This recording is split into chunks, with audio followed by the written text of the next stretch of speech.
Ui trà đà đi nhà đi ở đâu ui đi nhà các bạn nấu thôi cái lo nấu thôi cái lo quá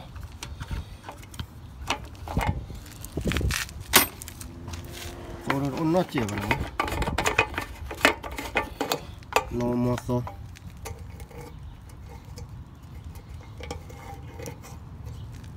nó chỉ vào ba bùa là xô là ban nấu nó do it do it không phải là cái tọt bên thôi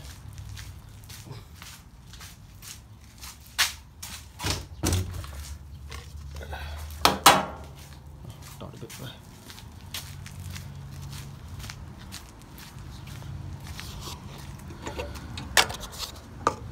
bỏ lò xô đây có bao nhiêu tô ấy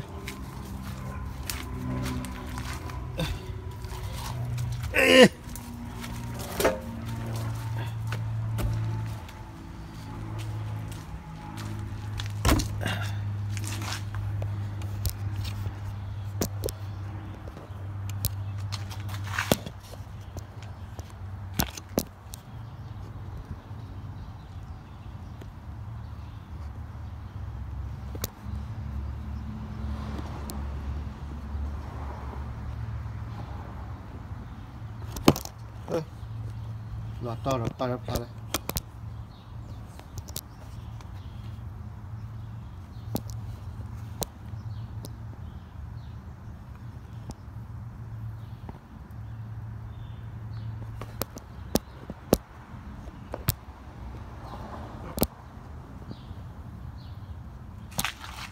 ok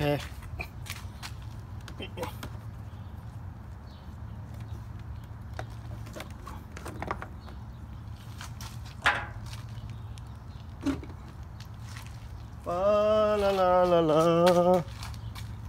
la la la la la ê bỏ lọt tôi đi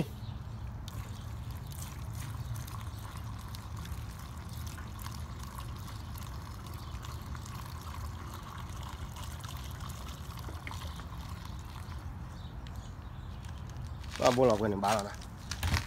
bỏ lọt tí cái cò cái đó anh như mà đó nó lọt con không sao rồi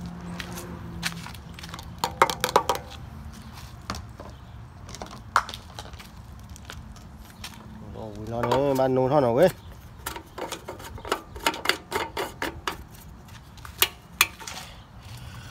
bị nó chết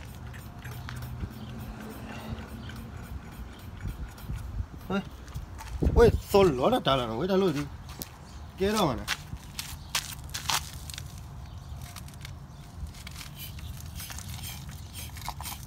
ôi quỷ xót ở ngoài ló này mà lật cho what the problem